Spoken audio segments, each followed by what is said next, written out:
السلام عليكم ورحمة الله وبركاته. إن الحمد لله نحمده ونستعينه ونستغفره ونعوذ بالله من شرور أنفسنا ومن سيئات أعمالنا من يهده الله فلا مضل له ومن يضلل فلا هادي له وأشهد أن لا إله إلا الله وحده لا شريك له وأشهد أن محمدا عبده ورسوله أما بعد. அகிலத்தை படைத்து பரிபாலிக்கக்கூடிய எல்லாம் வல்ல அல்லாஹ்வுக்கு புகழனைத்தும் அல்லாஹ்வின் சத்திய தூதர் எம் உயிரிலும் மேலான கண்மணி நாயகம் ஸல்லல்லாஹு அலைஹி வஸல்லம் அவர்கள் மீதும் அன்னவர்களை பின்பற்றி வாழக்கூடிய அனைத்து முஸ்லிம்கள் மீதும் எல்லாம் வல்ல அல்லாஹ்வின் கருணையும் சாந்தியும் என்னும் நிலவரமாக. அன்பிற்குரிய அல்லாஹ்வின் நல்லடியார்களே, புனிதமிக்க ஜும்மாவின் கடமையை நிறைவேற்றுவதற்காக நாம் எல்லாம் இந்த இடத்திலே ஒன்று கூடியிருக்கிறோம். இந்த அருமையான சந்தர்ப்பத்திலே, இந்த தாவா காலத்திலே நம்முடைய அடுத்த இலக்கு என்ன என்பதை பற்றி இன்றைய தினம் உங்களுக்கு தெளிவுபடுத்தலாம் என விரும்புகிறேன். அன்பிற்குரிய சகோதரர்களே, பொதுவாக இந்த ஏகத்துவ களத்திலே காலத்திற்கு காலம் பலவிதமான சோதனைகள் ஏற்பட்டு வருவதை நாங்கள் அவதானித்துக் கொண்டிருக்கிறோம். ஆரம்பத்திலே அல்லாஹ்வை மாத்திரம் வணங்க வேண்டும் என்பதற்காகவும் நபிகள் நாயகம் ஸல்லல்லாஹு அலைஹி வஸல்லம் அவர்களை தவிர வேறு யாரையும் நாங்கள் முன்மாதிரியாக எடுத்துக்கொள்ள கூடாது என்ற கொள்கையை மக்கள் மத்தியிலே பிரச்சாரம் செய்வதற்காகவும் பல தியாகங்களுக்கு மத்தியிலே கொள்கை சகோதரர்கள் இந்த ஏகத்துவ கொள்கைக்காக பாடுபட்டிருக்கிறார்கள். அப்படி பாடுபட்ட ஒரு காலத்திலே ஷிர்கை விட்டும் விதனத்தை விட்டும் விலகி வந்த நாங்கள் இந்த மார்க்கத்தை வீரியமாக தைரியமாக இலங்கை பூராகவும் மக்கள் மத்தியிலே கொண்டு போய் சேர்ப்பதற்காக வேண்டி பல சந்தர்ப்பங்களில் பல விதமான கூட்டமைப்புகளை உருவாக்கி நாங்கள் செயல்பட்டு வந்திருக்கிறோம். இந்த ஒவ்வொரு சந்தர்ப்பத்திலும் ஒவ்வொரு கூட்டமைப்பை விட்டும் நாங்கள் வெளியேற வேண்டிய சில நிர்பந்தங்கள் நமக்கு ஏற்பட்டிருக்கிறது. எதற்காக? இந்த கொள்கையை தூய்மைப்படுத்துவதற்காக, இந்த மார்க்கத்தை சத்தியத்தை சரியான முறையில் நிலைநாட்டுவதற்காக வேண்டி. தனிப்பட்ட எந்த மனிதரோடும் பகை கிடையாது, சொந்த குடுக்கல் வாங்கல் எந்த பஞ்சாயத்தும் கிடையாது. எதற்காக பல பிரிவுகள் ஏற்பட்டது என்று சொன்னால், ஒவ்வொரு கட்டத்திலும் இந்த மார்க்கத்தை வடிகட்டி தூய்மையான முறையிலே எதற்கும் அடகு வைக்காமல் எதற்கும் விலை போகாமல் இந்த சத்தியம் மாத்திரம் நிலைநாட்டப்பட வேண்டும் என்பதற்காகத்தான் பலவிதமான போராட்டங்களை நாங்கள் காலம் முழுக்க ஆரம்பத்திலிருந்து நாங்கள் நடத்தி வந்திருக்கிறோம். இயக்க ரீதியாக நாங்கள் பிளவுபட்டிருந்தாலும் எல்லா சந்தர்ப்பத்திலும் கொள்கையை முன்னிறுத்தியவர்களாக நாங்கள் ஏன் அணி சேர்ந்தோம்? இந்த மார்க்கம் முக்கியம், மறுமை முக்கியம், இந்த தாவாக்களம் முக்கியம், நபர்கள் முக்கியம் கிடையாது என்பதை அடிப்படையாக வைத்துதான் நாங்கள் ஒவ்வொரு காலத்திலும் இந்த கொள்கைக்காக பாடுபட்டு இருக்கிறோம். ஆனால் தற்போது ஏற்பட்டிருக்கக்கூடிய சூழ்நிலையில மக்கள் எப்படிப்பட்ட ஒரு மனநிலைக்கு போறாங்கன்னு சொன்னா, ஆரம்பத்தில் இது போன்ற பிளவுகளை சாதாரணமா உள்வாங்கினாங்க. ஏன்? கொள்கை தான் முக்கியம், ஊர் ஜமாத்து முக்கியம் கிடையாது, சுன்னதி ஜமாத்து முக்கியம் கிடையாது, பள்ளி கட்டுப்பாடு முக்கியம் கிடையாது, எங்களுக்கு எது முக்கியம்? சுன்னாதான் முக்கியம் என்று நாங்கள் களத்துக்கு வந்தோம். ஆனால் இப்போது நாங்கள் கட்டமைப்பாக உருவாகி பல ஊர்களில் பல சகோதரர்களுடைய ஆதரவுகள் பெருகி நாங்கள் மிகப்பெரிய ஒரு சக்தியாக மாறிய பிறகு அந்த நேரத்தில் கொள்கை ரீதியான பிளவுகள் வரும்போது ஒவ்வொருத்தருக்கும் தயக்கம், ஒவ்வொருத்தருக்கும் பயம், ஒவ்வொருத்தருக்கும் ஒரு விதமான மனசுக்குள்ள ஒரு உறுத்தல். நாங்க எப்படி கட்டி காத்தோமா இல்லையா, நாங்கள் இவ்வளவு பாடுபட்டோமா இல்லையா என்ற ஒரு மனதிலே இருக்கக்கூடிய இந்த உறுத்தல் தான் என்ன செய்கிறது? கொள்கை அடிப்படையாக முடிவெடுப்பதா அல்லது நம்முடைய நாம் கட்டி காத்த நிலைமைகளை அடிப்படையாக வைத்து முடிவெடுப்பதா என்ற ஒரு சர்ச்சைக்கு வராங்க. இது ஒரு குழப்ப நிலையாக மக்கள் பார்க்கிறார்கள். அல் ஃபித்னத்து அஷத்து மினல் கத்ல், குழப்பம் என்பது கொலையை விட, கலகத்தை விட, கொலையை விட மிகப்பெரிய கொடூரமான ஒரு செயலாக இஸ்லாம் பார்க்கிறது. அதுல மாற்று கருத்து இல்லை. ஆனால் இப்போது நாங்கள் இந்த குழப்பமாக இதை பார்க்கணுமா, இது ஒரு குழப்பமான நிலையா என்று பார்த்தால் இது குழப்பம் கிடையாது. இது மார்க்கத்தின் தெளிவுக்காக வேண்டி, மார்க்கத்தில உறுதிப்பாட்டுக்காக வேண்டி, சுண்ணாவை நிலைநாட்டுவதற்காக வேண்டி நடக்கின்ற போராட்டம். என்ன நினைக்கிறாங்க? நாங்கள் ஒரு கட்டமைப்பாக வளர்ந்து விட்டால் மார்க்கத்துக்கு முரணான காரியங்கள் நடந்தாலும் அதை தட்டி கேட்க கூடாது, அதை சுட்டி காட்டக்கூடாது, அதை அப்படியே நாங்கள் உள்வாங்கி போகணும் என்று நினைச்சா, நபிகள் நாயகம் ஸல்லல்லாஹு அலைஹி வஸல்லம் அவர்களுடைய காலத்திலே சஹாபாக்கள் அவர்களுக்கு பிறகு எப்படி ஆட்சியாளர்களுடன் நடந்தார்கள்? ஆட்சி என்று வந்தா கட்டுப்படணும், ஆட்சி என்று வந்தால் அவர்கள் சொல்வதை அப்படியே கேட்க வேண்டும், அதுல எந்த மாற்று கருத்தும் கிடையாது. ஆனால் நபி தோழர்கள் மார்க்கத்துக்கு முரணா சொன்னாலும் ஏற்றுக்கொண்டாங்களா? அங்கதான் பஞ்சாயத்து இருக்குது. மார்க்கத்துக்கு மாற்றமா சொன்னாலும் ஏற்றுக்கொண்டாங்களா? உங்கள் அனைவருக்கும் தெரிஞ்ச பிரபல்யமான ஒரு சம்பவம் தான் அபூ ஸஈத் அல்-குத்ரி ரலியல்லாஹு அன்ஹு அவருடைய சம்பவம். அப்துல்லா இப்னு மர்வான் அவர்கள் ஆட்சி புரிகிறார்கள். அவருடைய ஆட்சி காலத்திலே என்ன செய்கிறார்? பெருநாளுக்கு நபி வழிக்கு மாற்றமாக 2 அம்சங்களை செய்கிறார். 2 விதியத்து மிம்பரை வைக்கிறார் திடல்ல. இரண்டாவது என்ன பண்றாருன்னு கேட்டா, முதலாவதாகவே பெருநாள் குத்துபா வைக்கிறார். பெருநாளுக்கும் ஜும்மாக்கும் மாற்றம் இருக்குதா இல்லையா? ஜும்மால முதல் குத்துபா, இரண்டாவது தொழுகை. பெருநாள் ஆரம்பத்தில் தொழுகை, பிறகு குத்துபா, இப்படிதானே? இவர் என்ன பண்றாருன்னு கேட்டா மாற்றம் செய்கிறார். அதற்கு வியாக்கியானம் கொடுக்கிறார். இந்த வியாக்கியானம் கொடுப்பாங்க நபி வழிக்கு, நபி வழியை வளைக்கிறதுக்கு, நபி வழியை மாத்துறதுக்கு வியாக்கியானம் கொடுக்கக்கூடியவர்கள் இந்த ஹதீஸ், இந்த சம்பவத்துல படிப்பினை பெற வேண்டும். அவன் மர்வான் கிட்ட, மர்வான் உடனடியாக மிம்பர்ல ஏறி அவர் குத்துபாவை ஆரம்பிக்கிறது போகும்போது நபிகள் நாயகத்திடம் பயிற்றுவிக்கப்பட்ட நபி தோழர்கள் மௌனமாக இருந்தார்களா? கட்டமைப்பை பாதுகாக்க வேண்டும், அழகாக மெதுவாக சுட்டி காட்டுவோம் என்று இருந்தார்களா? தீமையை கண்டால் தடி, இது மார்க்கத்துடைய அம்சம். உடனடியாக ஆட்சியாளர் என்று கூட பார்க்காம குரலை பிடிச்சு இழுக்கிறார், சட்டையை பிடிச்சு இழுக்கிறார், கீழே இறங்கு. என்ன மிம்பர்? மிம்பரை ஒழித்து கட்டி எப்படி நீங்கள் பயன் செய்வீர்கள்? முதலாவதாக தொழுகையை நடத்துங்கள். அந்த அபூ ஸஈத் மூத்த சாவியை தள்ளி விட்டு ஓரங்கட்டி ஒரு தியாகிய அவரை மதிக்காம, அவர் சொல்ற மார்க்க அந்த ஃபத்வாவை ஏற்றுக்கொள்ளாம, நபி வழியை பின்பற்றாம அவரை புறந்தள்ளிட்டு அவரை தூரம் உதைச்சிட்டு எரிஞ்சிட்டு மர்வான் சொல்கிறார், மக்கள் அதிகமாகி விட்டார்கள், அவருடைய காலம் சுருங்கிக் கொண்டு செல்கிறது, நம்முடைய உரைகளை கேட்பதற்கு மக்கள் நிற்பதில்லை, அதனால்தான் இந்த நபி வழியை கொஞ்சம் மாத்திரன் அங்கிட்டு இங்கிட்டு. மக்களை பயம் கேட்க வைக்கணுமா இல்லையா? அதுக்காக முதல்ல பயம், இரண்டாவது தொழுகை. ஏன் தொழுதுட்டு மக்கள் போயிடுவாங்க. இதை அபூ ஸஈத் அல்-குத்ரி ரலியல்லாஹு அன்ஹு அவர்கள் தடுத்து நிறுத்தி கடைசியில என்ன செய்கிறார்? நபி வழிதான் முக்கியம் என்பதை சொல்லி அந்த விஷயத்திலே ஆட்சியாளருக்கு நான் கட்டுப்பட மாட்டேன் என்று சொல்லி அவரை எதிர்த்து போராடி அந்த சபையை விட்டு அவர் வெளியேறுகிறார். இந்த மார்க்கத்தில் அடிப்படை நபி வழி என்று வந்தா ஆட்சியாளன் கட்டமைப்பெல்லாம் உண்டா? அதுக்கெல்லாம் முக்கியத்துவம் கொடுக்கணுமா? மார்க்கம் அப்படிதான் பார்க்க சொல்லிச்சா? சொல்லவில்லை. இது ஃபித்னாவா யோசிக்க கூடாது, இது மார்க்கத்துக்கான போராட்டம். ஆனா வெளியில இருந்து பார்க்கிற மக்கள் என்ன பார்ப்பாங்க? நல்லா தானே இருக்கிறோம், அழகா தானே சுமூகமா தானே இருந்தோம், அல்ல ஆளாளுக்கு அழகான முறையில எங்க பணிகளை செய்து கொண்டு இருந்தோம், இவருக்கு தேவையா, இவர் ஏன் இதை தட்டி கேட்டாரு என்று நினைப்பார்கள். ஆனா மார்க்கம் என்ன சொல்றது? இல்லை, போராட்டம் வேண்டும். அபூபக்கர் சித்திக் ரலியல்லாஹு அன்ஹு அவர்கள் என்ன செய்தார்? நபிகள் நாயகம் ஸல்லல்லாஹு அலைஹி வஸல்லம் மரணித்து விட்டார்கள். மரணித்தாரா இல்லையான்னு சர்ச்சை போகுது. மரணிக்கவில்லை என்று பெரும்பான்மை மக்கள் சொல்கிறார்கள். அந்த கருத்தை ஆதரிக்கிறார்கள். அதுதான் சரி என்று ஏற்றுக்கொண்டு அனைவரும் இப்போது நபிகள் நாயகம் ஸல்லல்லாஹு அலைஹி வஸல்லம் அவர்கள் விழித்துக் கொள்வார்கள் என்று சொல்லி எதிர்பார்த்தவர்களாக இருக்கும்போது வருகிறார் அபூபக்கர் வருகிறார்.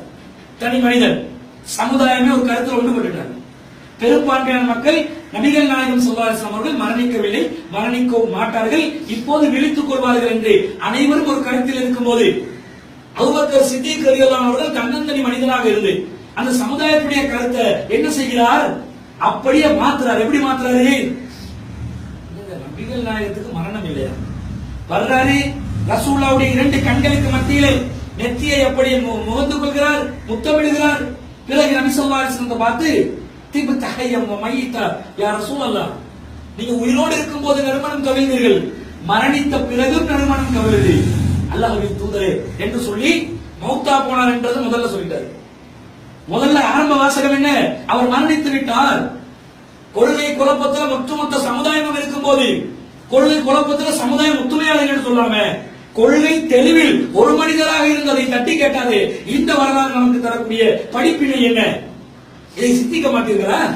சிந்திக்க கூடாதா? அந்த ஊரே விட்டு ஒத்துமையா கட்டுப்பாடோட ஒரு கொள்கைக்கு முடிவுக்கு வந்துட்டாங்க என்று சொல்லி அங்கீகரிப்பதா, அல்லது சரியான கொள்கை என்று அதை எதிர்த்து நிற்பதா? உடனே இன்னக மையித்துன் வ இன்னஹும் மையித்துன், நபியே நீங்கள் மரணிப்பவர்கள், அவர்களும் மரணிக்கக்கூடியவர்கள். வமா முஹம்மதுன் இல்லா ரசூல், முஹம்மது தூதரை தவிர வேறில்லை. கது ஹலத் மின் கப்லிஹி ரசூல், அவருக்கு முன்னால் பல தூதர்கள் மரணித்து விட்டார்கள். இவர் எப்படி உயிரோடு வருது? இவர் மட்டும் உசுரோடு இருப்பாரா? அப்ப இம்மாத்த அவர் குத்தில இன்கலத்தும் அல ஆக்காவுக்கும், அவர் மௌத்தா போட்டா, அவர் கொலை செய்யப்பட்டு விட்டார், நீங்கள் வந்த வழியில திரும்பி செல்லுவீங்களா? அந்த வசனத்தை எல்லாம் ஓதி காட்டி அடுக்கி கொள்கையில தெளிவாக சமுதாயமே குழம்பி போயிருக்கக்கூடிய நேரத்தில் அந்த குழப்பத்தில் ஒற்றுமையாக இருக்கும் போது தெளிவில் தன்னந்தனி மனிதராக இருந்து போராட்டம் நடத்தினாரே, இதுதான் நபிகள் நாயகம் ஸல்லல்லாஹு அலைஹி வஸல்லம் அவர்கள் தன்னுடைய தோழர்களுக்கு காட்டி கொடுத்த வழிமுறை. இன்னும் சொல்றேன் கேளுங்க, சாதாரணமா எடுத்துக்கொள்றாங்க. இந்த உலக விஷயத்துல கூட எல்லாரும் இந்த பிரச்சனை பண்ணாம ஆளாளுக்கு சகோதரத்துவமா சந்தோஷமா இருக்கலாம், மாற்றுக்கிறது இல்ல. அது முஸ்லிமும் அஹுல் முஸ்லிம், ஒரு முஸ்லிம் இன்னொரு முஸ்லிமுடைய சகோதரன், யாரும் பிரச்சனை பண்ணி கொள்ளாதீங்க. ரசூலுல்லாஹ் சொல்றாங்க எப்படி, லா யظلمஹு வலா யுஸ்லிமுஹு, அவர் அநீதி இழைக்கப்படவும் மாட்டார். ஒரு முஸ்லிம் இன்னொரு முஸ்லிம் சகோதரர், எந்த அநியாயமும் செய்யக்கூடாது, காட்டி கொடுத்துடவும் கூடாது. மன் கான ஃபீ ஹாஜத்தி அஹிஹி கான அல்லாஹு ஃபீ ஹாஜத்தி, ஒரு முஸ்லிமுடைய தேவையிலே இன்னொரு முஸ்லிம் களத்தில் இறங்கி வேலை செஞ்சா அல்லாஹ் அவனுடைய தேவையை கூட பூர்த்தி செய்வான். வமன் ஃபர்ரஜ அன் முஸ்லிமின் குர்பத்தன் ஃபர்ரஜல்லாஹு அன்ஹு குர்பத்தன் மின் குர்பாத்தி யௌமில் கியாம, ஒரு முஸ்லிமுடைய குறையை ஒருத்தன் மறைச்சா, கவலையை போக்கினா அல்லாஹ் தஆலா மறுமையில அவனுடைய பலவிதமான கவலை குறைகளை மறைச்சி அல்லாஹ் பாதுகாப்பான். அதிலும் எந்த மாற்று கருத்தும் இல்லை. கவலையை எல்லாம் நெருக்கடிகளை எல்லாம் அகற்றுவான். சொல்லிட்டு ஒமன் சத்தர முஸ்லிமன் சத்தரல்லாஹு யௌமல் கியாம, ஒரு முஸ்லிம் கவலையை போக்குறவன் கவலை அல்லாஹ் மறுமையில போக்கிடுவான், முஸ்லிம் குறைய மறைக்கிறவன் குறைய அல்லாஹ் மறுமையில மறைச்சிடுவான். இந்த மாதிரி உலக விவகாரத்தில் நல்ல சந்தோஷமா ஒத்துமையா இருங்க. ஆனா மார்க்கம் என்று வரும்போது, நபி வழியேண்டு வரும்போது போராட்டம் முக்கியம். அந்த நேரத்தில் ஆள் பார்க்கலுமா, அந்த நேரத்தில் முகம் பார்க்கலுமா, அந்த நேரத்தில் யார் எங்களுடன் சேர்ந்து கொண்டார்கள், யார் சேரவில்லை என்று பார்க்கலுமா?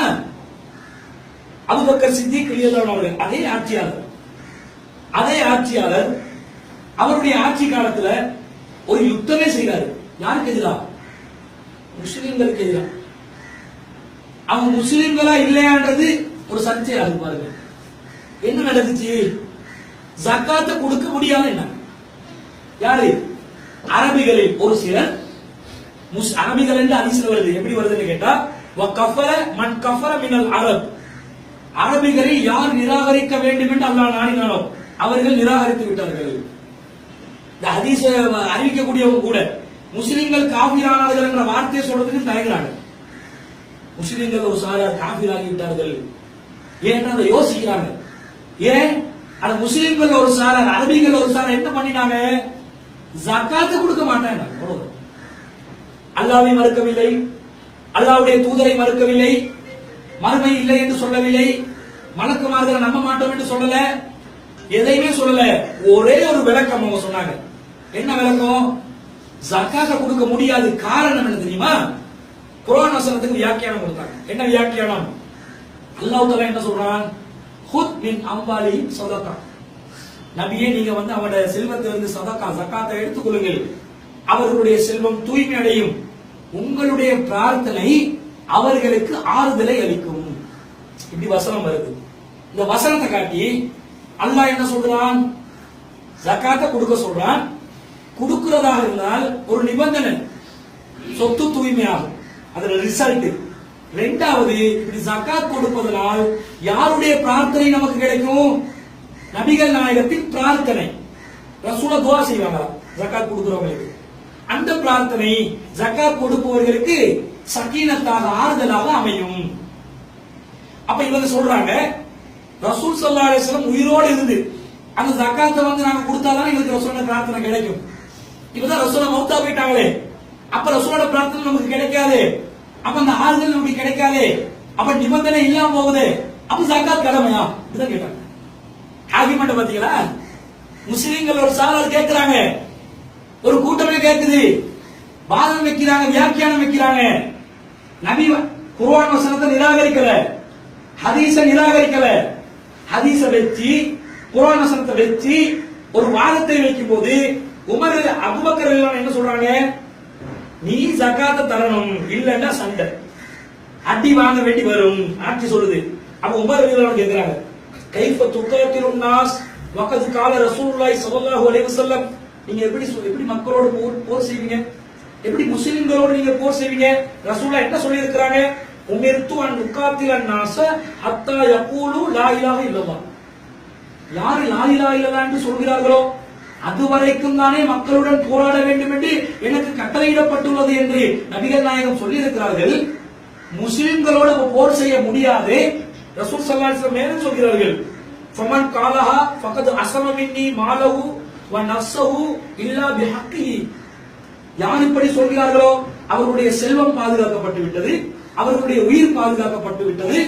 குற்றவியல் தண்டனையில் மாட்டிக்கொண்டவர்களை தவிர வ ஹிசாபுஹு அலல்லாஹ், அவருடைய விசாரணை மறுமையிலே அல்லாஹ்விடத்தில் உள்ளது என்று நபிகள் நாயகம் சொல்லி இருக்கிறார்கள். எனவே அபூபக்கர் அவர்களே, முஸ்லிம்களுக்கு எதிராக நீங்கள் போர் செய்யக்கூடாது. கலிமா சொன்னவர்களுடன் போர் கிடையாது நபிகள் நாயகம் சொல்லிட்டாங்க. அவருடைய உயிருக்கும் உடமைக்கும் பாதுகாப்பு அளிக்கப்பட்டதாக இஸ்லாம் சொல்லிவிட்டது என்று சொல்லும் போது உடனே சொல்றாரு அபூபக்கர், கலிமா சொன்னவங்களா இருந்தா தொழுகையும் ஜகாத்தையும் பிரிப்பாங்களா? ஒரு சட்டத்தில் கட்டுப்பட மாட்டேன் என்றார்கள். அதை எப்படி கவனிக்கிறாங்க அபூபக்கர் சித்திக் ரலியல்லாஹு அவர்கள்? நீங்க என்ன கலிமா சொன்னவங்க சொல்றீங்க? வல்லாஹி, அல்லாஹ்வின் மீது சத்தியமாக, லா உகாத்திலன்ன மன் ஃபர்ரக பைன ஸலாத்தி வ ஸகாத், தொழுகையும் ஜகாத்தையும் அவன் பிரிக்கிறானோ அவனோட அல்லாஹ்வின் சத்தியமா நான் போர் செய்வேன். எந்த அளவுக்கு சொன்னா, ஃபைன்ன ஸகாத் ஹக்கல் மால், ஜகாத் ஹக்குல் மால், ஜகாத் என்பது அல்லாஹ்வுடைய செல்வத்தின் மீது அல்லாஹ் சுமத்திய கடமை.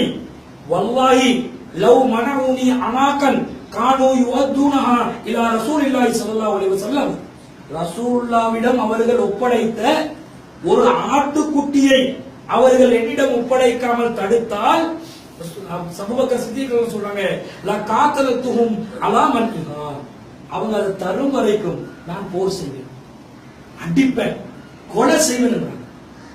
சட்டத்தை மாத்துவியா, வளைப்பியா? ஹதீஸ வளைக்கிறாங்க.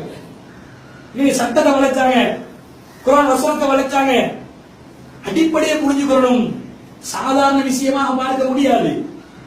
ஹதீஸை வளைப்பது, குர்ஆன் வசனத்தை வளைப்பது, நபி வழியை மாற்றம் செய்வது, அதை ஒரு கொள்கை ஆக்கினா இடத்துக்கு ஏற்ற மாதிரி மாற்றிக் கொள்ளலாம், இடத்துக்கு ஏற்ற மாதிரி சொல்லலாம் என்று வந்தால் அது சாதாரண பிரச்சனையா வந்து நிற்காது. அது கொள்கை சார்ந்த பிரச்சனை. அது கொள்கையோடு முடிச்சு போடப்படுது என்பதை புரியணுமா இல்லையா? அது அபூபக்கர் சித்திக் ஏன் முஸ்லிம்களோட போர் செஞ்சாங்க? ஜகாத்தை கொடுக்கலையா? அவங்கள கூப்பிட்டு அவங்க விளக்கம் சொல்லி அவங்க சரி செஞ்சு அவங்க என்ன செய்யலாம், உள்வாங்கி கொள்ளலாம். சரி கொஞ்ச நாளைக்கு கொடுக்காம இருங்க, இப்படி வளைச்சாங்களா? போர் செய்தார்கள், சண்டை பிடிச்சாங்க. இந்த அடிப்படையை புரியாதவர்கள் தான் இதை குழப்பமா பார்க்கறது. இது குழப்பம் கிடையாது, இது மார்க்கத்துக்கான போராட்டம். பதவி, அந்தஸ்து, செல்வாக்கு, இயக்க ஆளுமை, இதெல்லாத்தையும் தூக்கி கடாசிடணும். என்ன தேவை? தேவை கொள்கை. அந்த கொள்கைக்கான போராட்டம் தொடர்ச்சியாக நடக்க வேண்டும் என்பதை தான் இந்த இடத்திலே மார்க்கம் சொல்கிறது. ஆனா இதுக்காக போராடணும். இயக்கமா உருவாகினா சரி வருமா? இயக்கமே தான் உருவாகுது. சிடிஜே உருவாகி கொஞ்ச நேரத்துல தான் பிடிஜே உருவாகுது. என்னடா பிடிஜேன்னு பார்த்தா ப்ரொஃபஷனல் தொழிற்சமா. இங்கிலீஷ்ல உள்ள எல்லா இடத்துலயும் இயக்கம் உருவாகலாம். இதுதான் மேட்டரா? இது கிடையாது. என்ன விஷயம் தெரியுமா? களத்தில் இருந்து பணிபுரிவது, களப்பணி ஆற்றுவது. இந்த களப்பணி என்பது மிகவும் முக்கியமானது. சோர்வில்லாமல், தோய்வில்லாமல், ஓய்வில்லாமல், இறைவனுக்கு மாத்திரம் அஞ்சி மனித சக்திகளுக்கு அஞ்சாமல் நேரடியாக களத்தில் இருந்து போராட முடியுமா? அந்த போராட்டத்தை துவக்க வேண்டும். ஓய்வு பெற்றுட்டோம், நாங்க எல்லாத்தையும் சாதிச்சிட்டோம். ஆரம்பத்தில் இருந்த தௌஹீத்வாதிகளிடம் இருந்த அந்த தியாகம், அந்த கொள்கை பட்டு இப்ப இருக்குதா? இப்ப எல்லாம் வாட்ஸ்அப் தாய்களாக மாறிவிட்டோம், பேஸ்புக் தாய்களாக மாறிவிட்டோம். களத்தில் இருந்து களப்பணியாற்றக்கூடியவர்கள் எத்தனை பேர்? அல்லாஹ் கேட்கிறான். எப்படி கேட்கிறான்? யா அய்யுஹல்லதீன ஆமனு, நம்பிக்கை கொண்டவர்களே, கூனு அன்சாரல்லாஹ், நீங்கள் அல்லாஹ்வின் உதவியாளர்களாக மாறிவிடுங்கள். அல்லாஹ்வுக்கு உதவியாளர்கள் கேட்கிறாங்க. அல்லாஹ்வுக்கு உதவி செய்ய மாட்டீங்களா? அல்லாஹ்வுடைய ஹெல்ப்பரா வர மாட்டீங்களா? கமா கால ஈசா இப்னு மரியம் லில் ஹவாரியின், தன்னுடைய உற்ற தோழர்களுக்கு, தன்னுடைய சீடர்களுக்கு ஈசா அலைஹிஸ்ஸலாம் சொன்னாரே, அந்த மாதிரி நான் கேட்கிறேன். அவரும் கேட்டாரு. எல்லாரும் சேர்ந்து பிலாத் என்ற அரசன் சேர்ந்து ஈசா அலைஹிஸ்ஸலாத்தை கொலை செய்யறதுக்கு சதி செய்யலாம். எல்லாரும் ரவுண்டு கட்டுறாங்க. மொத்த ஊரும் திரளுது. பிலாத் தான் ஆட்சியாளர். பிலாத் ஒரு அரசன். இவர் ஒரு குறிப்பிட்ட சாரார் ஈசா அலைஹிஸ்ஸலாம் இருக்கிறாங்க. யூத சமுதாயம் ஈசா அலைஹிஸ்ஸலாம் தூதர் என்று தெரிஞ்சு ஏற்றுக்கொள்ளல. அவரை கொலை செய்யணும்னு அவங்களும் சரி திட்டாங்க. எல்லாத்தையும் யோசிச்சுட்டு இவர் ஒரு சிறிய கூட்டமா இருந்து பக்கத்துல இருந்து தோழர்கள் கிட்ட கேட்டார், அல்லாஹ்வுக்காக எனக்கு உதவி செய்யுங்களா, இந்த மார்க்கத்தை நிலைநாட்டணும், எல்லாரும் களம் இறங்கிட்டாங்க, வாங்க பாடுபடுவோம், வாங்க அல்லாஹ்வின் பாதையில நாங்க போர் செய்வோம். எப்படி போர்? எங்களை பாதுகாத்துக் கொள்ள தற்பாதுகாப்புக்கான ஒரு போராட்டம் நடத்துவோம் கேட்கிறார்.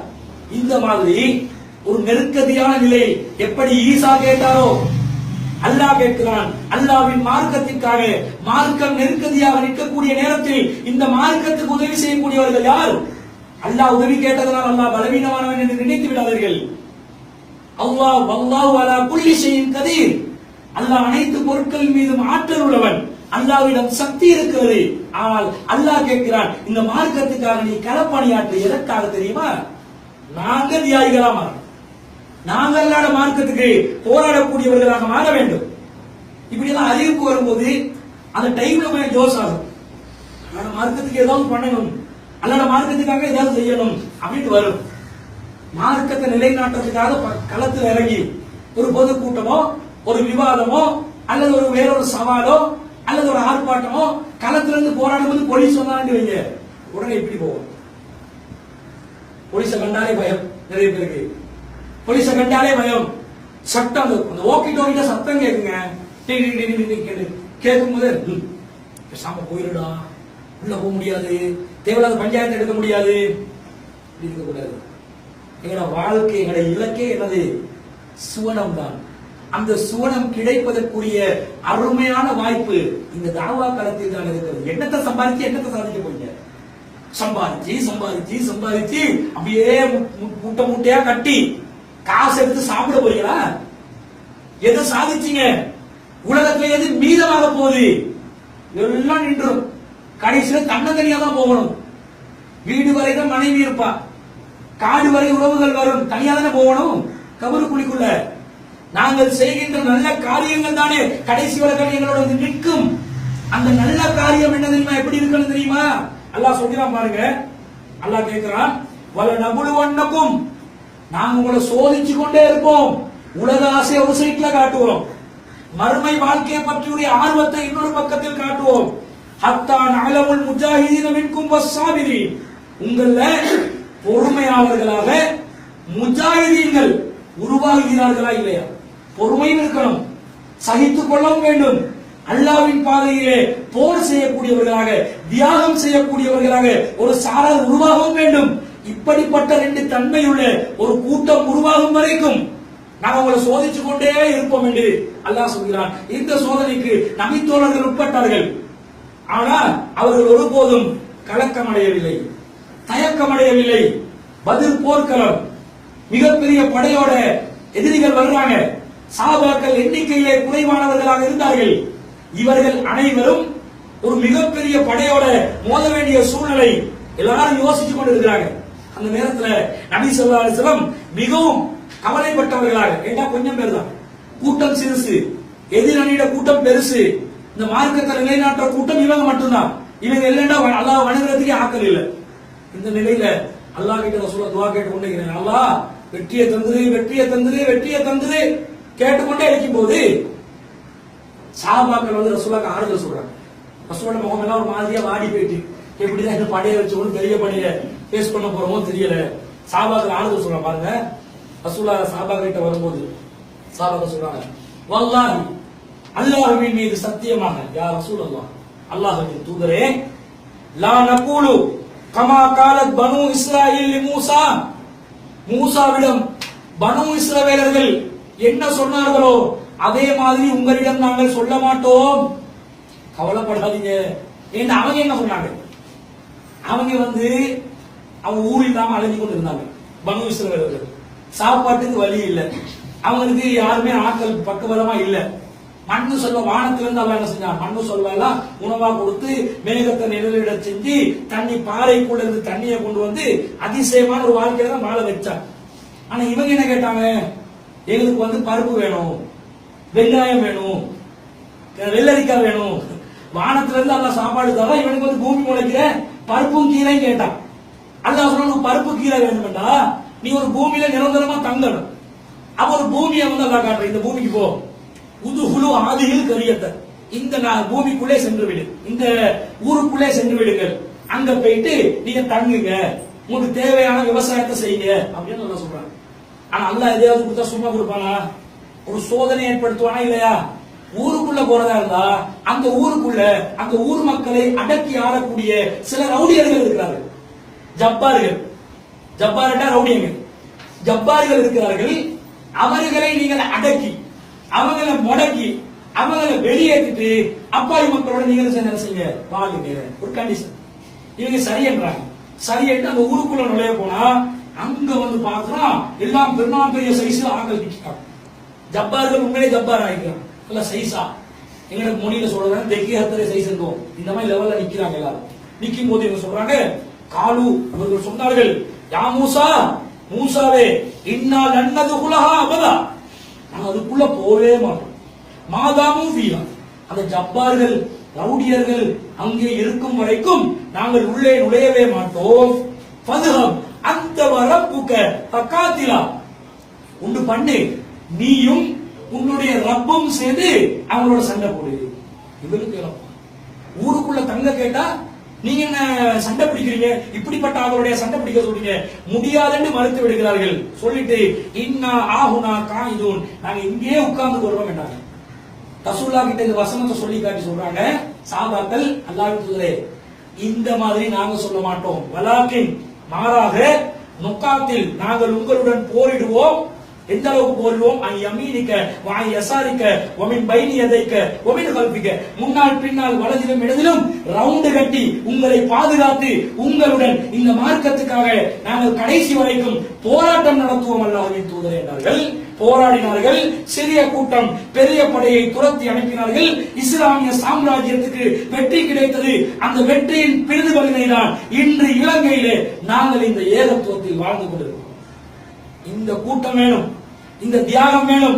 பள்ளி பரிபாலிப்பது, பள்ளி வாசல்களுக்கு பெயிண்ட் அடிப்பது, கட்டிடங்களை கட்டுவது, புனர் நிர்மாணம் செய்வது, லைட்ட போட்டு ரமலான் மாதத்துல கஞ்சி காய்ச்சுவது நம்முடைய பணி அல்ல, அதையும் செய்யணும். தேவை நம்முடைய பணி என்ன? இந்த உசுறு கையில வச்சுக்கணும், அல்லாஹ் மார்க்கத்துக்காக களமிறங்கணும். போச்சென்றீங்களே, உசுறு போச்சு, சுப்ஹானல்லாஹ், கீழது குளிஜன்னா, உடனே சுவனத்துக்குள் நுழை என்று கூறப்படும். அல்லாஹ் மார்க்கத்துக்கு உசுறு போன இல்லையா? வெற்றி யாருக்கு? எங்களுக்கு தான். ஒன்று வீரமரணம் அல்லது வெற்றி என்ற இரண்டுமே விளைவுகள் இரண்டையுமே வெற்றிகரமாக்கி தந்த மார்க்கத்தில் நாங்கள் வாழ்ந்து கொண்டிருக்கிறோம். ஆனா எப்படி இருக்கிறோம் தெரியுமா? கொஞ்சம் பட்டும் படாமலும் தொட்டும் தொடாமலும் அயன் உடையாமலும் நம்முடைய வாழ்க்கையை கழித்துக் கொண்டிருக்கிறோம். இப்படி இருக்கக்கூடாது. இனி நம்முடைய வேலை வீரியமான தாவா.